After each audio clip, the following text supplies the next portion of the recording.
So I'm sitting here by the banks of the Murray with Ron McLaughlin at a place called Waterworks. And Ron, you as a kid at the soldier settlement housing, you guys used to come down here and swim. Yes, we did quite often. This would be our only sort of recreation and relief from the hot summer days. When the river wasn't up so high, there's a good sandbar around underneath the bridge, and we used to play there, and also the water pump intake was a great fishing ground for us. What sort of fish would you pull out of there? We were mainly pulling out the little reddies, redfin, and our mums would sort of mince them up and make us fish patties. Oh, beautiful. Yeah, and they were great. They were really great. So you didn't have to gut them. They're too small to gut. Yeah. But no, good fishing there, and people used to wonder how we get these fish, but naturally enough, with the intake to the waterworks, there is quite a deep hole, and that's where the fish were breeding. Ron, what's one of your first memories of the soldier settlement opposite the waterworks?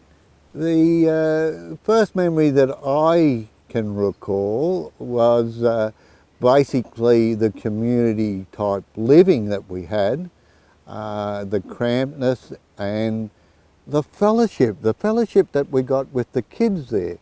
Like, we all used to play together and knock around together, and the atmosphere, I believe that I feel that, you know, from the tender age of 4 till 10, I think it was there, it was the atmosphere with the kids. Yep. You were right opposite the airport. Yep. Was that an exciting thing? The airport was just an interest, you might say, because it was only just getting established. The tiger moths that used to come in, and then there was a few other planes, but there was no commercial airline. So it was basically just a few private operators that were using the airport. So the airport wasn't a real big thing for us in those days. Tell us about an average day at the soldier settlement huts. Oh, an average day I think would be the mums getting you up, as you say, to empty the toilet or the pot. You rush to get to the showers or the toilet down there on the community shed, and then getting ready to whatever we were going to do. The mums used to get us ready to come into preschool and the infants, and catch the bus, Charlie McFarlane old blue bus, come along and take us in, and an interesting day at school, come home and start playing around the camp. Yeah. Everyone had their own, I guess, privacy and their own lives to lead, but why was there a camp commandant there, and who was that?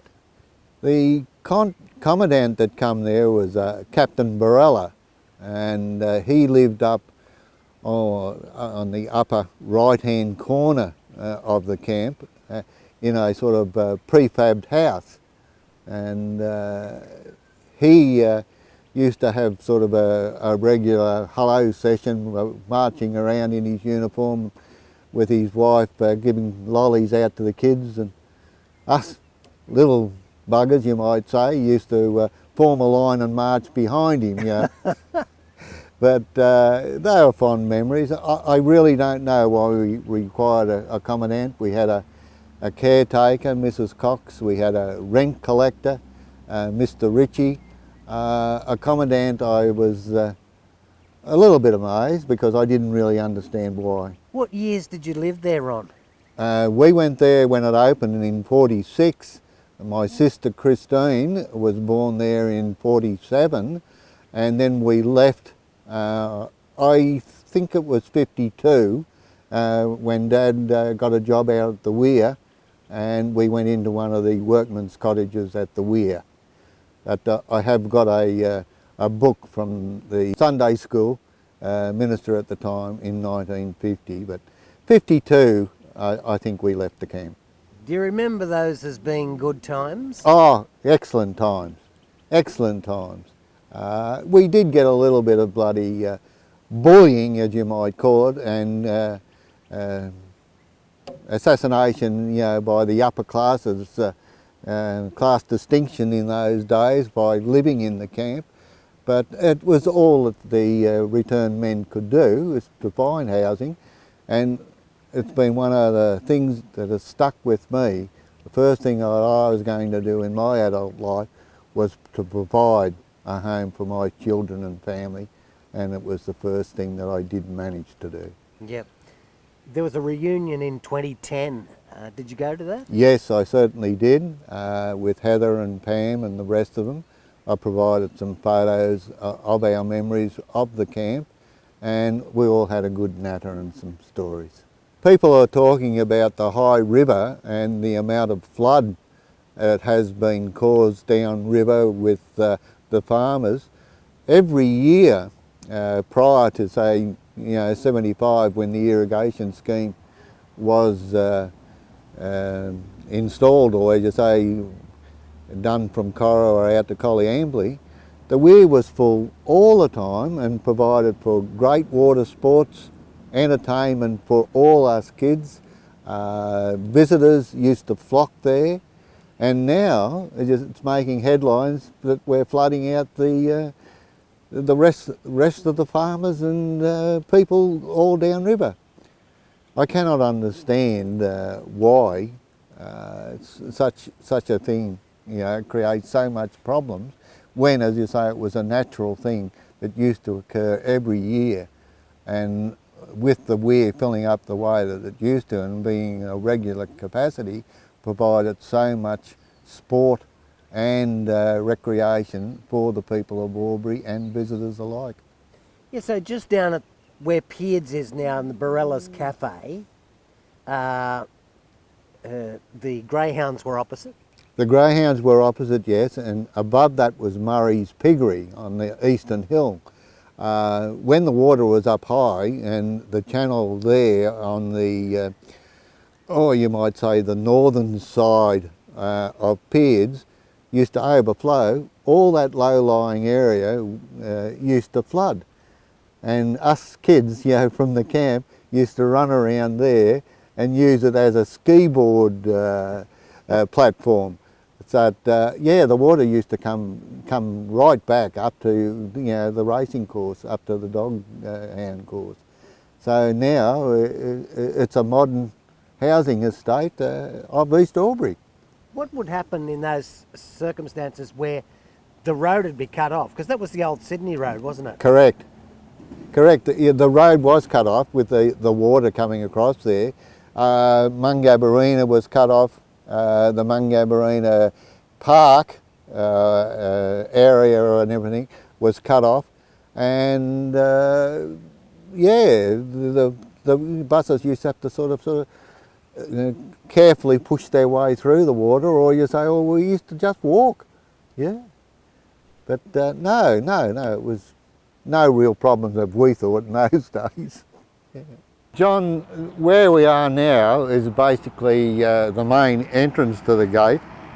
I've got a photo here of my mum and dad, with my dad wearing his akubra, which I have got on at this present time with some added badges.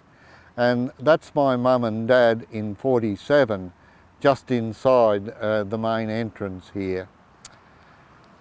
Your main entrance, in front of you there was a walkway or a divide between the huts or the sheds, which went in a southerly direction to the ablutions at the rear, and to the right, looking that way, was Mrs. Cox, the caretaker's residence, which was, you might say, a little hut type residence.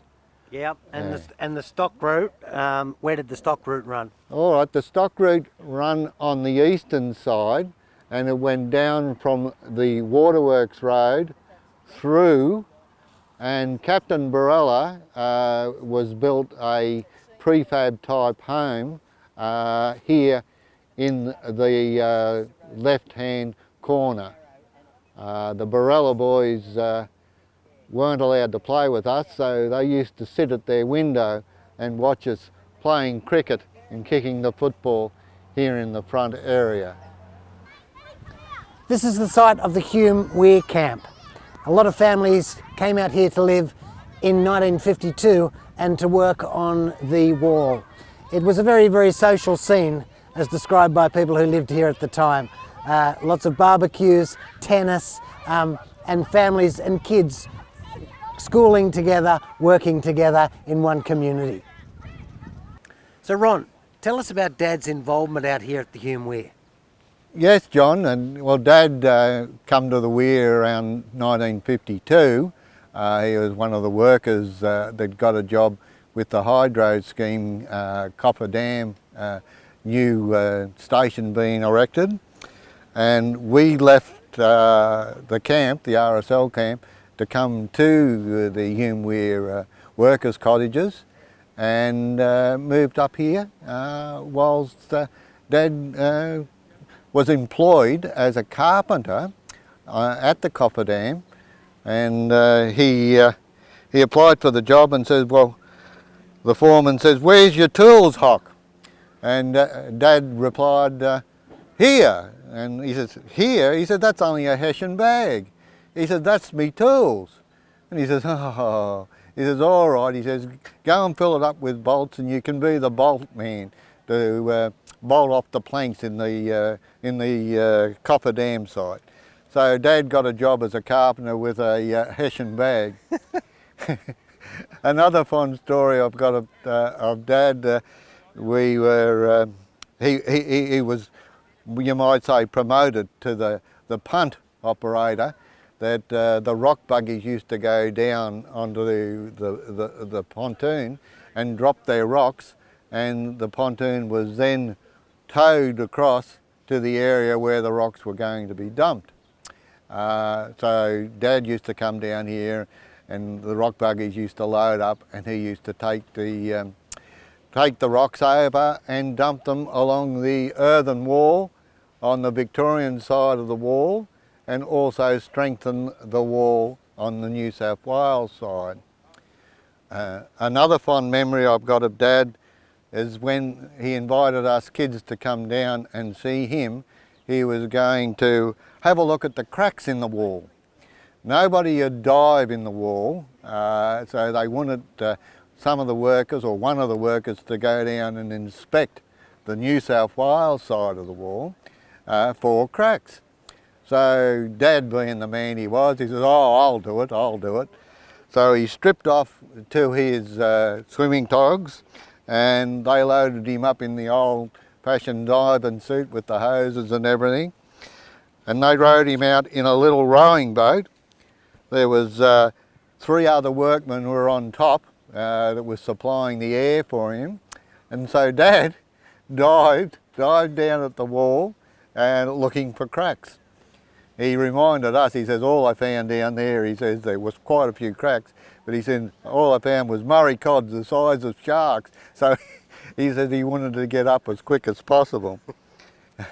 He then, once he was up, he took us kids for a ride in the little rowing boat, and we had a look.